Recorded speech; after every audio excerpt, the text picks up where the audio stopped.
Grifter Gabe Hoffman on your Crush Keanu cast to expose Ricada. Let's fucking go.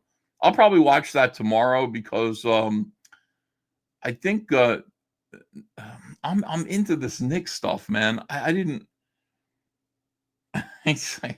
Nick is. How do I feel? I don't know how I feel. I hate these people so much. The people that hate Nick Rekieta, I hate them so much. Like they're such awful. Like Yellow Flash is such a piece of human garbage. So that makes me automatically want to side with Nick Rekieta. And I like Nick Rekieta's allies. But then I don't like what Nick did. I don't like what he does. Nick is texting me a million things. And I feel like he's trying to manipulate me a little bit here. Just a little bit. But you can't. Bro. You can't send me this where you're wearing eyeliner and getting 2 kisses. You can't send me this and expect me not to just be like, wearing, is that Val? Are you wearing pink? You're wearing pink. You're wearing pink. You can't do that to me. Like, I can't, like, what am I supposed to do? Like, don't send me things that you don't want me to share like that because I do. That's what I do. I share all that stuff. I get it and I go, that's funny. People should see that. Mad Relic says, show the Nick Rekieta DMs.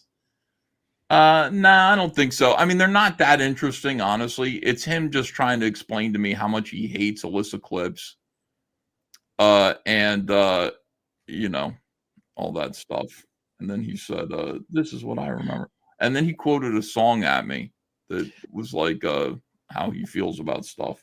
And I went and listened to the song and I was like, Jesus Christ, that's dark. See, he gave me a bunch of song lyrics like in quotes, and I went, that's gay, like, you know. And so I looked it up. I was like, what is this? And I found the song that it's from. And it's like, holy shit, man. I feel bad for him. I do. I think what he's going through is crazy. But then again, you make choices. Yeah. But here's the weirdness. And when everybody gets like wiggy and they're like, oh my God, Nick did this, this, and this. I mean, probably everybody that says that, they looked around in their own state in the local news or something. There's probably a lot worse that they're not outraged about. But it's the fact he was a public figure, a big YouTuber. I mean, what was his highest viewed live stream? 100,000 people.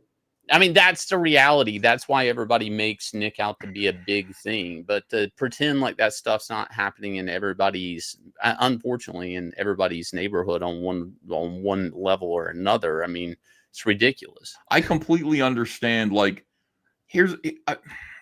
everyone I'm going to be careful about saying this.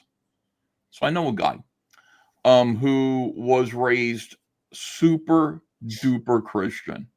I mean, he's the most Christian individual. He's my age growing up. Super duper Christian to the point where, like, his whole life revolved around Jesus Christ. And his parents were kind of the same way. Like, they didn't allow him to sort of be a kid who's discovers rebellion and tries to break away. And kind of, as a kid, you test the boundaries. And then you kind of come back to Jesus at some point, I think, if you're a Christian. But, like, I've always said, like, here's the thing.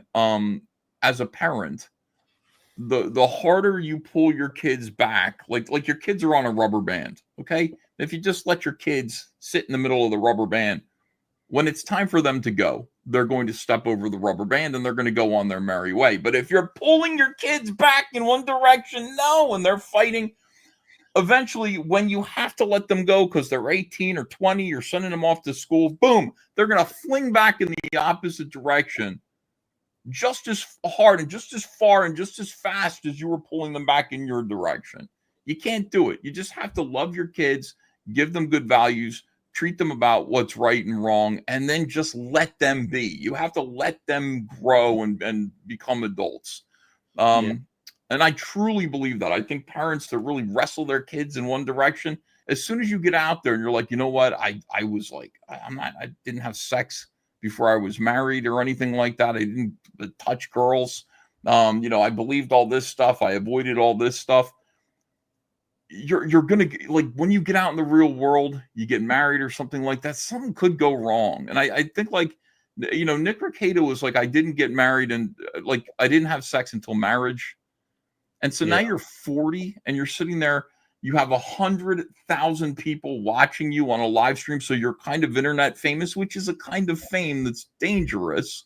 Yeah. Because it's so Rock star precarious. level. Yeah. People love level. people love you one day and they hate you the next day and they want to kill you. I mean, it's not like being a movie star. I don't think it's the internet is weird. And that he had other YouTubers wanting to throw their wives at him to stream with him to get some of that love. He's a very charismatic guy who's like, trad dad.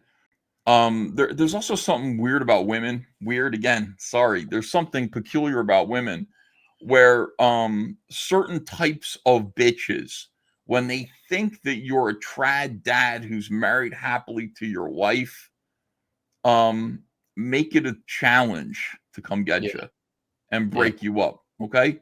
Certain types of women, not all of them. I'm not saying all women do that, but there is a type of woman that does do that. They go, oh, this guy's such a good boy. Yeah, they're trying to be more appealing than the girl that the guy's with. They're like, well, then I'm a prettier diamond than the diamond he already has. We don't care about Nick the Cuck, Ethan. I don't care either then. Forget it. The people who are asking, I'm not going to talk about Nick endlessly, but my point is that's what I think happened to him. I've seen it happen to other people. Just be a normal person. You don't have to be perfect in every way. Just, make mistakes, learn from them. My God, dude, touch a woman before you get married. Sow your wild oats when you're young because you will regret it. You will, Shane. You're out there like Shane, you're 45 years old and the only woman you ever touched is your wife. And before that, you know what I mean? You're like thinking back on high school. You didn't get those cheerleaders in high school. Shane turns off his camera. You're going to be looking back and you're going to become a pedophile. You're going to become a predator. I didn't fuck any teenage girls ever in my life. I never did. Now I'm 45. I want to fuck teenage girls. Look at Cecil, for example. Yeah. You know what I mean? He's living the dream. I mean, he's living the dream. You got to be able to go. I mean, yes. Jose M says, whoa, buddy, breaking Baldo news with that screenshot. That clip will be everywhere. Kino Casino will felt Baldo. It is a funny picture. He should not have sent it to me. I feel like Nick Rekieta also gave me those photographs to get him out there. You know what I mean? Like, because he knows I do that. He knows, like, he'll tell me something, and I'm like, I'm telling people, Nick. And he'll be like, okay, I don't care.